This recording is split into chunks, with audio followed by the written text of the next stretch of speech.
Hi, my name is Chaunte Teehan, and I am a youth and family therapist at Youth Service Bureau. Today, we will be talking about managing difficult emotions and how to emotionally manage deployment. Youth Service Bureau has three different locations, one in Cottage Grove, Stillwater, and Woodbury. And we have different services for our community members. We have a military family program, which is actually allowing me to record this today and make it available to anyone who's wanting to learn more about this topic. We also have youth-focused family counseling, diversion services, awareness classes, youth and family education, and school-based chemical health support. And all of these different topics also provide educational series on our website as well in different podcasts. So if you're curious about any other topics, please just look at our website and hopefully you'll find something there that will be helpful. And our youth family focused counseling is available via telehealth. So if you are living anywhere in Minnesota and want to access therapy services through Youth Service Bureau, please just contact us and we will get you set up to start any kind of counseling services you might need. Typically, we are for youth 25 and under, but that can include couples that are 25 and under or family therapy as well. So please look us up and look around our website and see what you might find that might be helpful. So today our main objectives are to talk about the stages of deployment and how we have different emotions associated with each of those stages. And we experience emotions not just as the person who is deploying, but also as the partner of someone who is deploying, or a parent of a service member, a child of a service member, or sibling. So we all have different experiences to this process, and all of those feelings and emotions and thoughts are okay. So we want to understand how those feelings function in our lives. And one way that is really important is for us to become aware of our emotions, because that allows us to communicate our needs and meet our emotional needs so we can feel more calm and collected and more available to our family members and those that we're in relationships with, or even our overall kind of daily functioning. We also are going to talk about how to manage these feelings for ourselves, but really also if you're a caregiver or parent to someone who is the child of someone who's being deployed.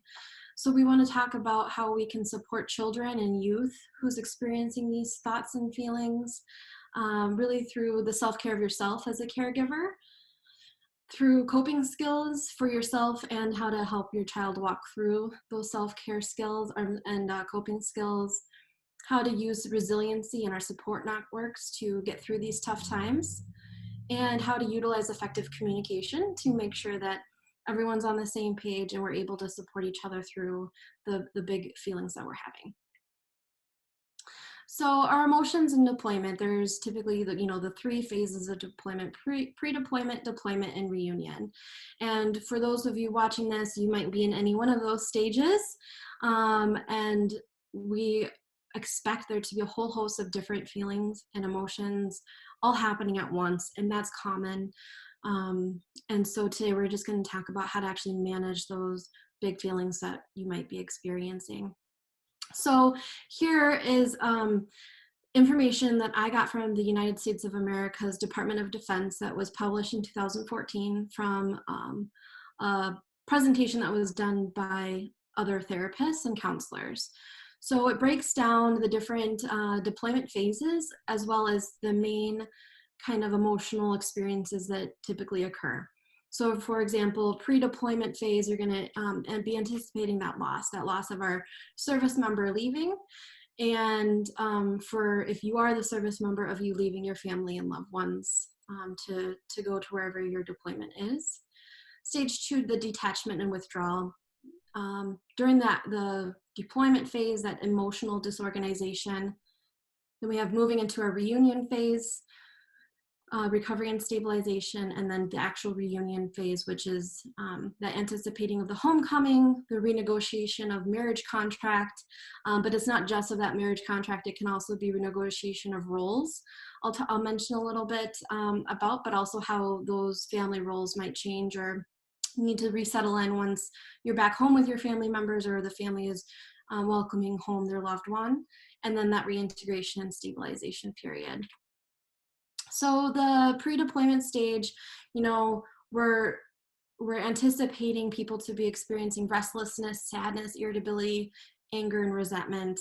And sometimes for our military personnel, they might be experiencing guilt in the sense of feeling torn, that yes, they might be looking forward to their ability to deploy and serve our country, as well as feeling guilty of maybe, you know, of leaving family members behind. So all of that can be happening in that stage one. Stage two, detachment and withdrawal. So occurring normally the final days before our loved ones depart. This can be experiences of despair, hopelessness, maybe actually ambivalence around spending time together. So you might see the kids, they can be wanting to spend every minute with you, and it's also common if they're kind of like, well, you're leaving anyway, and kind of detach a little bit, trying to work through those emotions that they're having about someone leaving. So you might see that emotional distance as well. During the deployment phase, there might be some relief followed by guilt. So, okay, a little bit of relief, like, okay, what we've been anticipating has happened. And so there's relief, like, okay, now I don't have to worry about the deployment anymore. But then we might start feeling some depression or some withdrawal or feeling overwhelmed with all the responsibilities of, for example, if you're a caregiver with your family and now it might be experienced as like a single parent household or something. So feeling overwhelmed with all the responsibilities. And as a child as well, trying to settle in with the changes, right, of having that other parent not around physically. And then moving into reunion phase, you know, establishing those new family patterns and settle into a routine. So this is oftentimes where we might see family roles shift after the first part of deployment happens. Maybe older siblings might take on more of a parental role to help around the house. Or you might see other family members help support that family unit, like grandparents or aunts and uncles. And then as the reunion starts happening, then there's questions about how are we going to reorganize the household once our loved one returns from deployment. And then the anticipated of homecoming, we're excited, we're feeling joy. Also the apprehension, how are things going to look now that a loved one is coming home? How are we going to renegotiate these roles again? Might it look different? Might it look the same? You know, just different kinds of questions. As parents or the caregivers, you might be wanting to get a whole lot of home projects done before your loved one returns. Like you want the house to look a certain way, or you want the welcoming to feel a certain way. And so might feeling overwhelmed in that kind of way. And then stage 6, this renegotiation of the marriage contract, or like I said, that renegotiation of family roles entirely. So it's really important during that time to have open communication about what things might have been going on when our loved one was deployed, the things that our loved one experienced when deployed, what they're able to talk about or feeling comfortable to talk about, to understand each other's experiences of what might have happened when we were physically apart. Don't assume that your kids or your loved ones can read your mind. So it's really important to figure out how to verbally say exactly what you've been feeling, exactly what you're needing from that other person. So practicing those communication skills, and I'll talk about that a little bit later. And then that reintegration and stabilization. So communicate, approach each other with open arms and open minds, and really help each other learn the new skills you've developed, because our service member who left likely learned some coping skills for them to get through whatever that they needed to get through, and then you as a family develop new ways to cope and strategize how to get through your days day to day. So help each other figure out what works, what doesn't, and how to really come together as that family. So typical experiences for children during the deployment phases: anger, anxiety, and worry, sadness, appetite changes. Some might feel a sense of abandonment, or be experiencing that feeling. Some confusion about, why does my parent have to leave, or my grandparent, or my aunt and uncle, like whoever our family member is that's leaving, not really fully understanding that. Um, we might see increase in acting out behaviors. We might see isolation and withdrawal. And we can also see even more like neediness or clinginess. So a child might not want a caregiver to leave their side. They want to see them at all times. It makes them feel more comfortable. Needs for reassurance, a desire for answers and information. Personal story, my dad, I grew up with my dad being deployed a lot in the United States Navy. And me and my friends, who their parents were also deployed, we were always in tune with the news. We were always in tune with what was going on in politics and what was going on overseas and in other countries. We wanted to know what was going on so we can anticipate if our loved one was okay, or what they might be doing, or where they might be. And that can be in different experiences for other people. And so how to really manage, how to approach children's questions appropriately for their age and their maturity, to help them have that reassurance, but also to teach them skills to regulate when they are feeling worried or anxious. And we'll talk about those strategies later of how to actually work with anxiety. We might see increased school issues. Children might feel really proud of their parents, so they might have feelings of excitement and kind of the sense of um, pride. And like I mentioned before, there might be some role reversals too that's happening amongst siblings, to take more of a parental role or more responsibilities around the household, just to manage another of those family members being outside of the household that they might have been used to prior. So emotional regulation, it's really important to understand that emotions have functions. So emotions aren't inherently good or bad. They tell us something about ourselves that we need to know about. So for example, if we are really worried about something, then it means that we need reassurance. Or if we're really afraid, then that's telling us that we're scared of something, that we need safety, a sense of safety. So it's important to be in tune of knowing what our emotions are trying to do for us, so then we can meet those needs. And then we're going to see a lot more a sense of calm and, peace. And it's so normal to feel more than one feeling at a time. I think we often think, no, we only feel one feeling at a time. And when we start experiencing so many different feelings at one time, like maybe happy for a friend and feeling jealous about it at the same time, like very different kinds of emotions. And so we feel conflicted inside. And it's totally normal to feel two at once. So an example of a reunion, feeling really excited that your loved one's coming home, and also maybe worried or apprehensive of how are things going to look when they get back, in terms of those daily, household responsibilities or negotiation, or kind of just getting back into that routine. So it's okay to feel more than one feeling at a time, and reassuring yourself of that can help us just take some of that overwhelming feeling off our shoulders and that judgment on ourselves. So it's okay to do that, to have those feelings, and we expect them. So there is this importance in being able to label our feelings and communicate them effectively.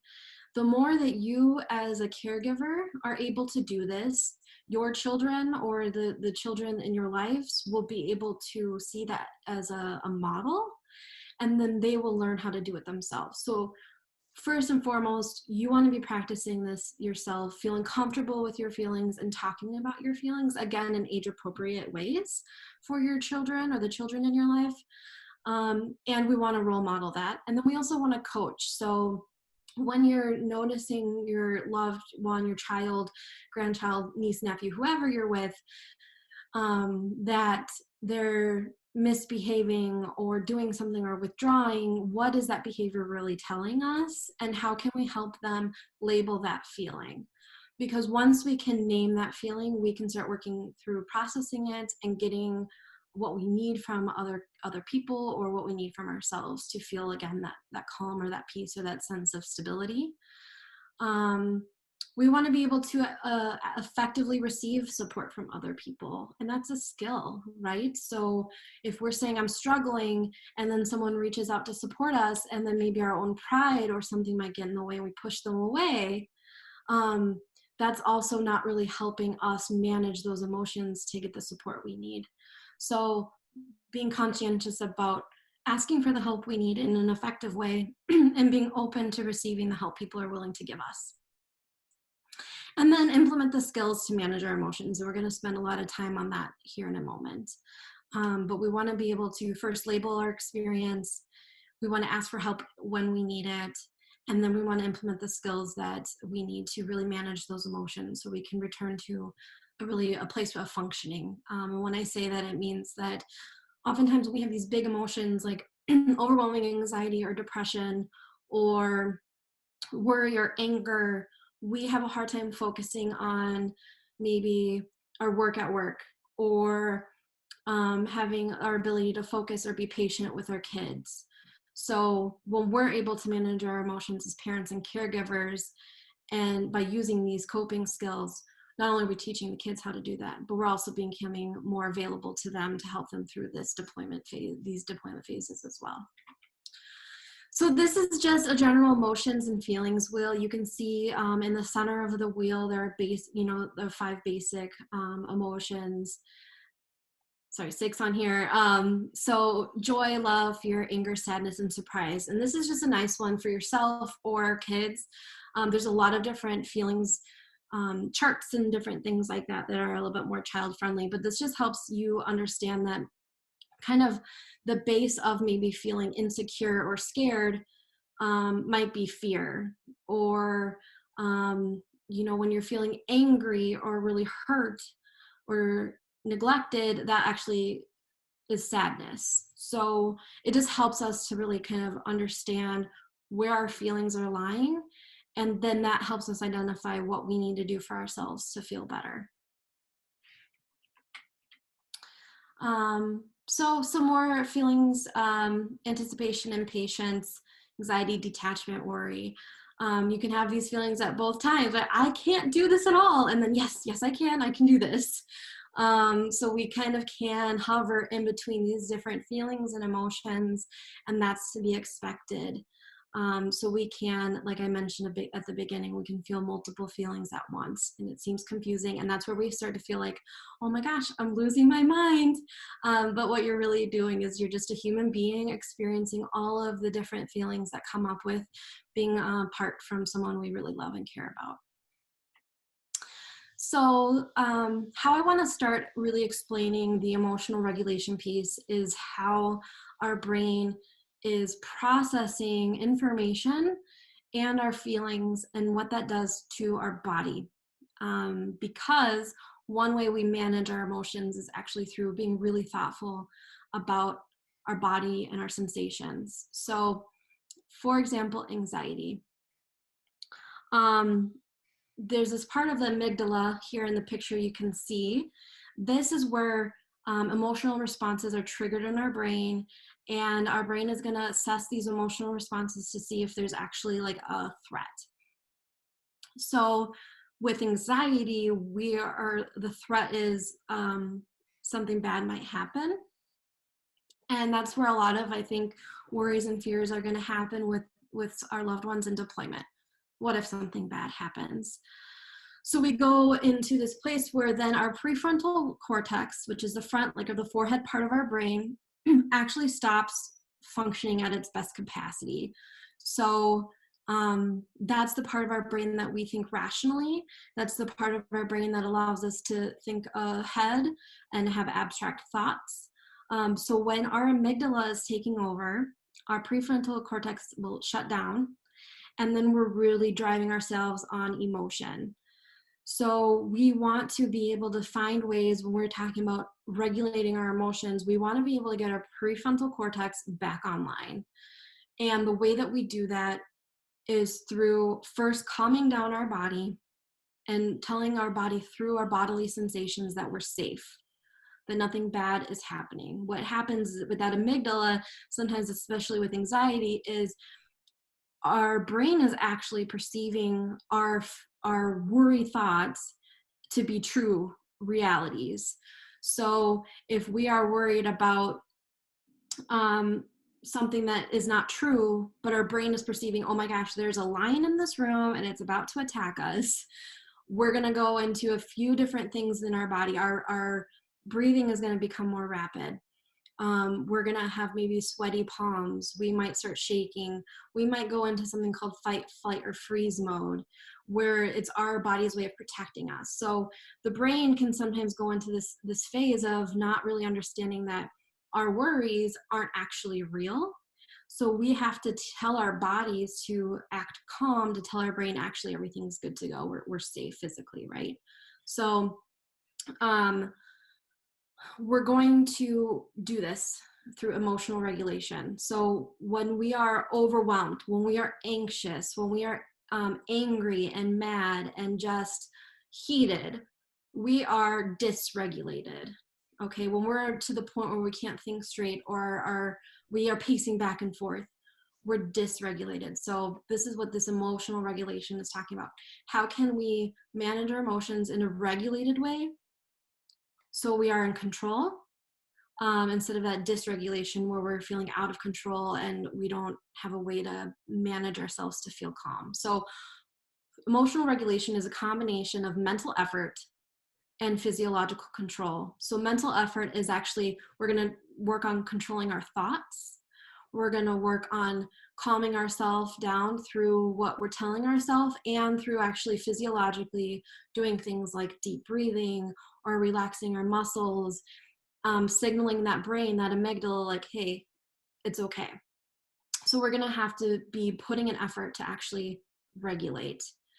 So example, dysregulation occurs. So let's say you just, something happens and you're irritable today. You have a lot going on as a caregiver and you're just irritable. And so you're just like yelling at whatever happens that is upsetting. So the first thing that, you want to do is identify what you're feeling in your body and what the contents of your thoughts are and what you're feeling emotionally. So the first thing is like, you're noticing your behaviors, you're yelling. You might be noticing your body is tense, you're irritable. You might be noticing your pacing. Okay, so you're identifying kind of physiologically and emotionally where you're at. And then you're going to use that mental effort and that physiological control to stop and think. Think about what you need to do to calm down and what you need to do so then you can process specifically what you need, what you want, and how to get those needs met. So we're going to actually thoughtfully stop and think. So that might be a personal timeout. Let's say your kids are needing a ton from you in the moment and you need to take a step out to the bathroom or something to take a break, just to breathe, gather yourself, and then come out a little bit more refreshed, and that's what you need to do. And then the last one, make a plan, and that's going to be, what do I need to initiate? What coping skills am I going to use? Who do I need to talk to? What do I need to say? These are the same things, though, that you're also going to be teaching the children. You want them to be able to notice that when they're starting to clench their fist, or when they're noticing that they have butterflies in their stomach, or that they're experiencing a headache, that these are all going to be leading to a part of us when we're gonna explode or have a breakdown of some sort, or what we kind of commonly call breakdown, like where we feel like we're losing control of our emotions. So we want to teach the kids, how do we label our thoughts and feelings? What are we noticing in our bodies so we can really stop and think and make a plan before the point where we're dysregulated. Another way to think about emotional regulation is through a DBT, it's dialectical behavioral therapy, but a kind of framework where we're talking about our emotional mind and our logical mind. Oftentimes when we're very dysregulated or experiencing a lot of intense emotions, we go to this emotional mind. That's when we're making decisions, or I should say we're making choices based off of our feelings or our intense emotions in that moment. Logical mind is going to be when we're using logic and cause and effect and reasoning skills. that we tend to do that more when we're calm and regulated. But our hope is that we can use our wise mind where we're accessing our emotions, because there's nothing wrong about our emotions. We want to be in tune with them, and we want to be able to use our logic and our rationale to help us make an informed decision. And by doing those things, we're using our wise mind. So when we're feeling emotionally dysregulated, we want to challenge ourselves to use those coping skills, so we can also be accessing our logical mind and our emotional mind at the same time. So we are using our wise mind. So like I was already saying, we want to notice it. What am I feeling in my body? How is my mood impacting my behavior? And something else, so we're going to teach our kids that, how they notice these things in their body, how their behavior is being impacted by their mood, or how their behavior or how their mood is impacting their behavior. And as a caregiver, you want to be able to identify what is your child's behavior telling you about their emotions, because kids are still learning how to identify their emotions and share them. So we as the caregiver really have to be in tune with what are they trying to tell us through their behaviors, because they might not have the vocabulary or the skill set yet to share them, just as a lot of adults actually are still actively working on these same skills.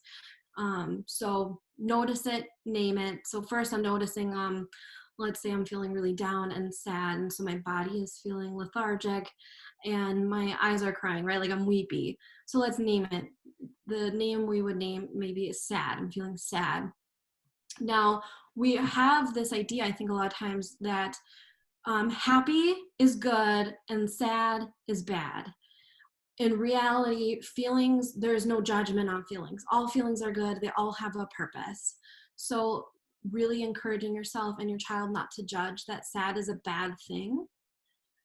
Sadness can bring us together as a family. Sadness can help us work through things so we feel better in the end, in terms of feeling calm and a little bit less out of sorts. So I think we say bad because it doesn't always feel good to feel sad. However, the feelings of being angry and sad and all of that aren't inherently bad. They're all good. They all have a function. And then allow yourself to feel those feelings. Work through it. Access your coping skills to regulate yourself, in the terms of, sometimes when we're so overly emotional in the sense of feeling our emotions so intensely and so severely, we don't have that frontal cortex working for us, so it's hard for us to like process those feelings. So we use the coping skills to help regulate us, so our body is back to that like functioning level, so then we can work through the thoughts and feelings, so then we don't have these big outbursts in the future. And please avoid avoiding. So having these conversations within ourselves, with others, with our kids, with our grandkids, with our nieces and nephews, it's hard because we're going to be talking about hard stuff and we don't always know how to respond. And so we are worried that, well, if I say the wrong thing, I'm going to hurt them more. So let's just like avoid the whole thing altogether. And that's not necessarily true.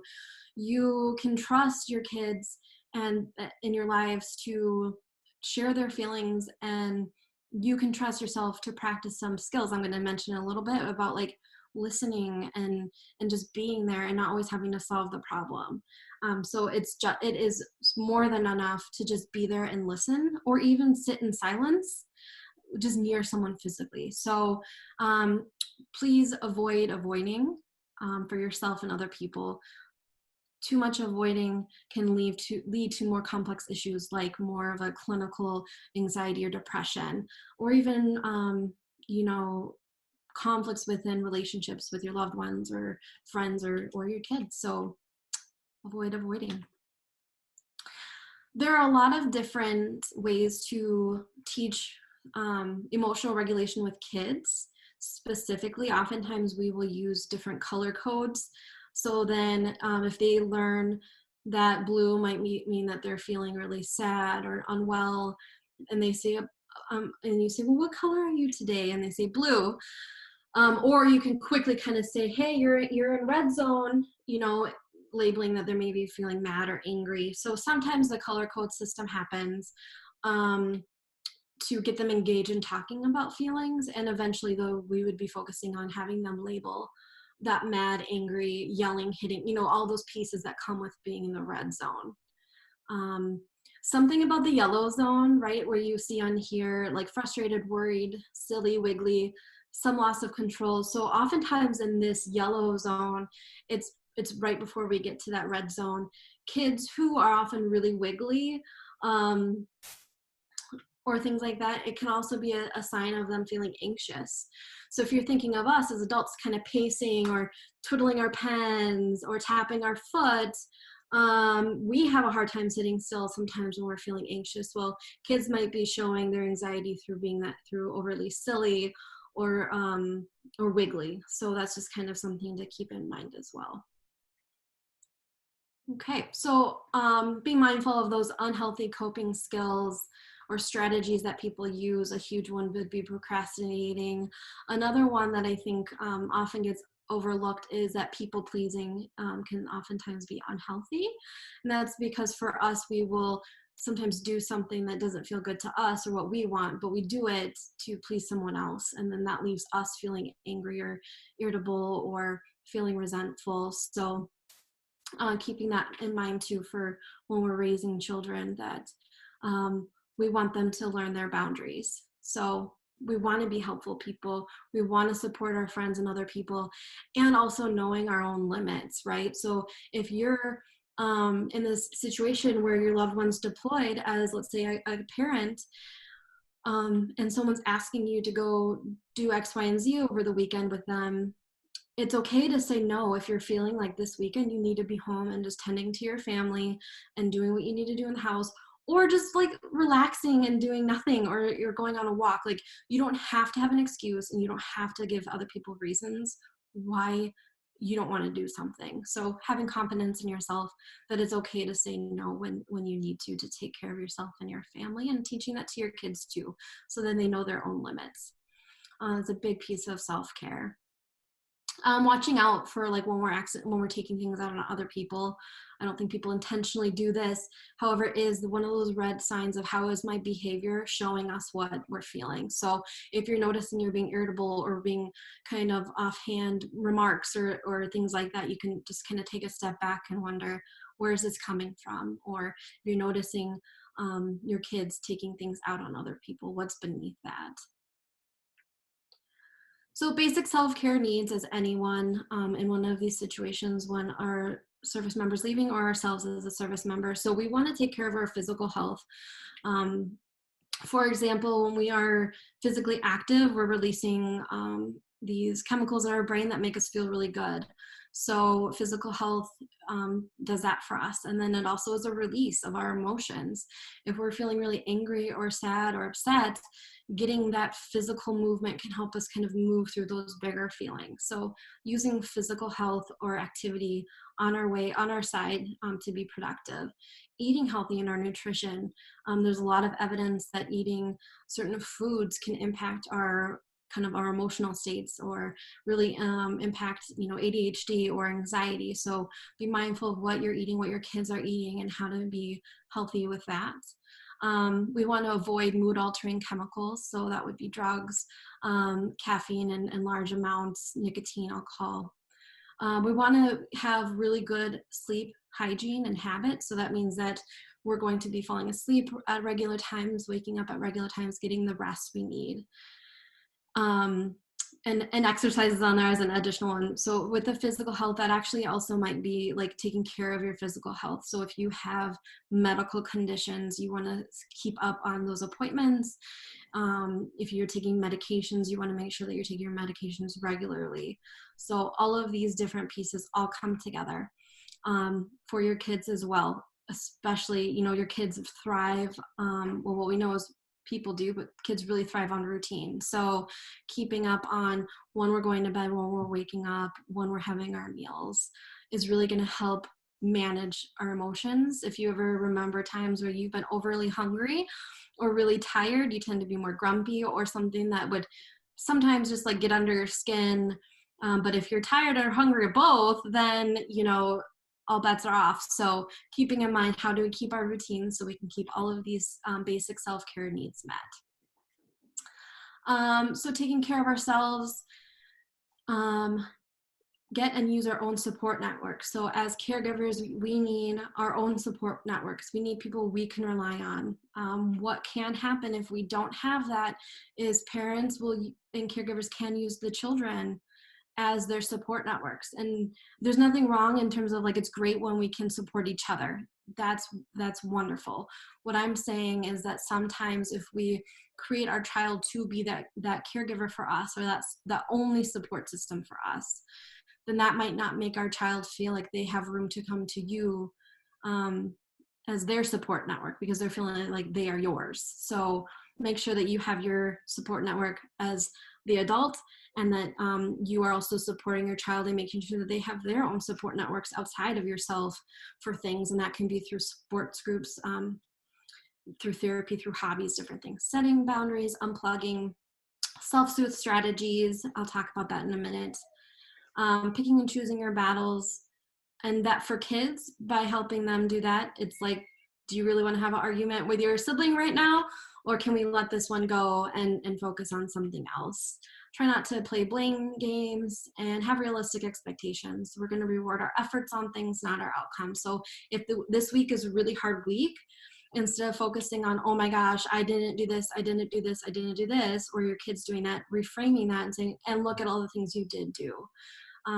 Sometimes just taking a shower today is a huge accomplishment, and that gets to be an accomplishment, and we get to feel really good about that. So it's okay to have days that we wish, or that we would have hoped were more productive. However, doing our best is very productive. So taking care of ourselves, I already explained that.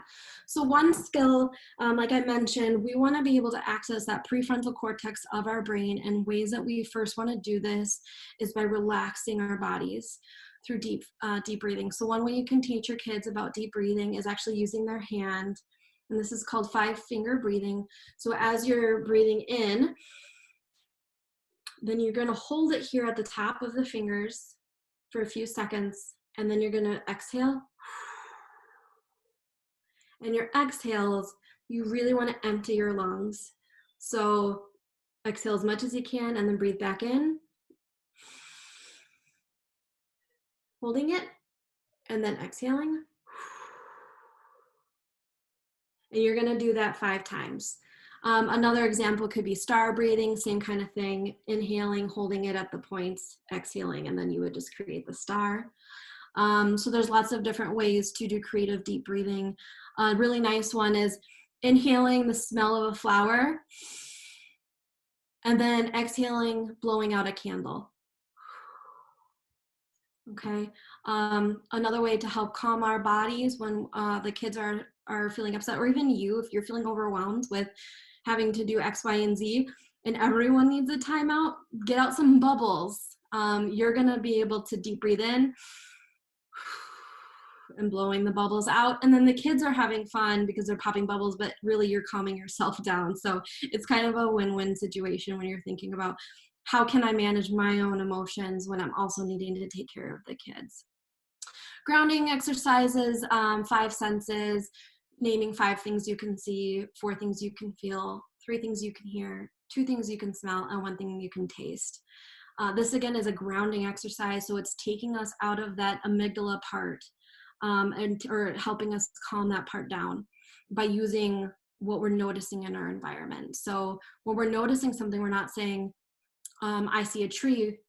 I want you to really kind of think about, I see a green tree with long branches and green leaves, and then name the next one. So you're not listing what you see, you're really taking it in. And this is part of that mindfulness. So here is more examples of how to calm our body down. You can research them on your own.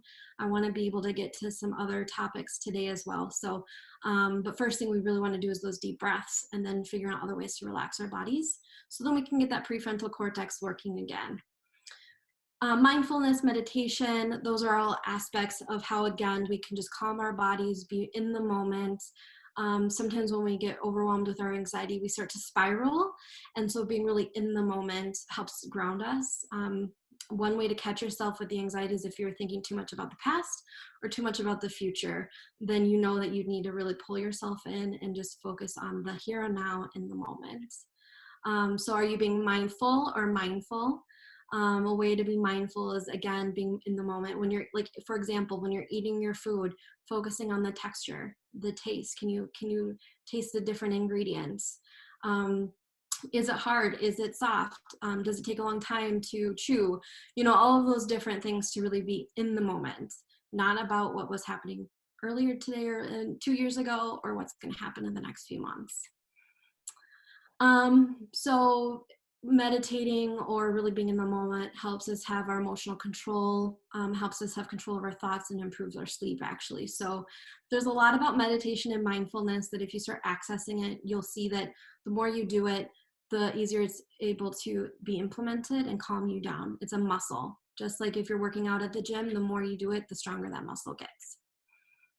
You can download different guided meditations too, if you like something that walks you through it.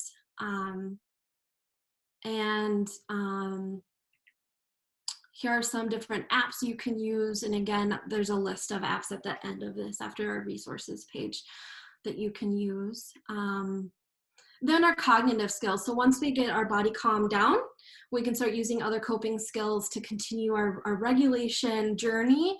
And that can be through different number games, crossword puzzles. One way to get our front brain working again through these things can be something like focusing on a skill like this mind game, like 1A, 2B, 3C, and you go through all through the alphabet. Again, it's focusing on getting that frontal cortex back online. And other things you can do is like be creative, journal writing, reading a book. These are all the things that you're wanting to also not only do for yourself, but to coach your child in doing. So you're teaching them these skills. Hey, we did our deep breathing or our bubbles, and now let's go ahead and get our coloring book out. Or hey, you know what? And what I think is really great is in these moments, let's send this to mom, or let's send this to dad, or whoever our service member is. Like, let's show them, let's do something for them. Sometimes just the act of doing something about the person we're missing or whatever really makes us feel involved and good. So again, keeping our ability to practice these things ourselves, but then coach the kids through it. Feel the feelings, don't avoid them. So one way to do that is just ride the wave. It's okay to feel your feelings through. What happens specifically with depression is, well, if I feel my feelings, I'm going to get stuck. Or if I allow myself to be sad, I'm never going to feel better again. Or I've had deep depression before and I can't allow myself to get there, so I'm going to avoid it. What we actually know is the longer you avoid it, it's going to be harder to work through. It's just not going to go away. It's just going to still be there somewhere. So allow yourself to work through it. Or the sense of, with anxiety, we often worry and get stuck on a certain kind of thing. Well, what if? Then we stop there. So work it through all the way to the end. Well, what if that happens? Then what do I do? Who are the people that can support me? I mean, work it all the way through, and then you'll kind of feel at the end like, oh, wait, okay, even if my worst case scenario happens, everything's going to be okay. And again, these are skills that that the kids can do too. Write it out. Have them write out their feelings. Be creative. Talk about it. It's okay to cry. Be physically active. Encourage them to get these feelings and these big emotions out of their body. Writing it out, whether through a journal, or sometimes if you even research like journal prompts for kids, there's ways to do that as well. How to talk to your kids about their feelings. Be available. Minimize your distractions. Make this moment important. Put your phone away. Have the TV off. Go to a separate room. Actually, even going for a drive is a really helpful and useful way to just have time for connection and conversation. Encourage the communication. Talk privately. Notice when something's bothering them. Reach out to them. Don't wait for them to come to you. Listen attentively and calmly, validate their feelings, help them label their feelings when appropriate, and avoid minimizing their feelings. So for example, if they're like, well, this thing happened, X, Y, and Z, and you're like, well, it's not that big of a deal. Well, obviously right now it is a big deal to them, and so we want to listen and support them. Be aware of your own feelings, or how your own situation and feelings might be contributing to their feelings. Be mindful of your actions when you're dealing with your own stress and emotions, and then involve them in the situation, the solution or the brainstorming. Don't tell them how to do it, and don't force that that solution part in that same conversation. Sometimes conversations you can do that and that makes sense. And then other times we need to have a separate conversation to really do that part of the supporting. Communication skills, we want to be active listeners. Again, listen to hear about them, not to judge or problem solve or rebuke. Be mindful of our verbal and nonverbal skills or communication. Using our I statements. If we say you statements, it tends to be blaming, like you never, you always. So avoid those phrases. And then know when to have the conversation. Sometimes in the moment when people are feeling really heated is actually not the time to have the conversation. So you might want to schedule another time later to talk about things. So some helpful tips: find things to look forward to, maybe create different fun things for the kids to do with you to look forward to, and work on your positive self-talk. And stay connected. Have your own support network. Help the kids identify their support network. Help them access their support network. Make it feel comfortable for them to reach out to other people and their friends about whatever. There's some resources on here as well of how to find other additional resources for military-specific resources, as well as other like mental health or substance use resources. One, to seek professional help. If you're concerned about yourself or a loved one, if other people are mentioning concerns, if you're feeling stuck or out of control, or if your kids are asking for it, just support them in getting those resources. And here are the resources we use for this presentation. And if you look through the end here, there's just details about some apps that can help us. So again, thank you so much for your time, and thank you everyone for your services for us at the US, and please reach out if you need anything else. Take care.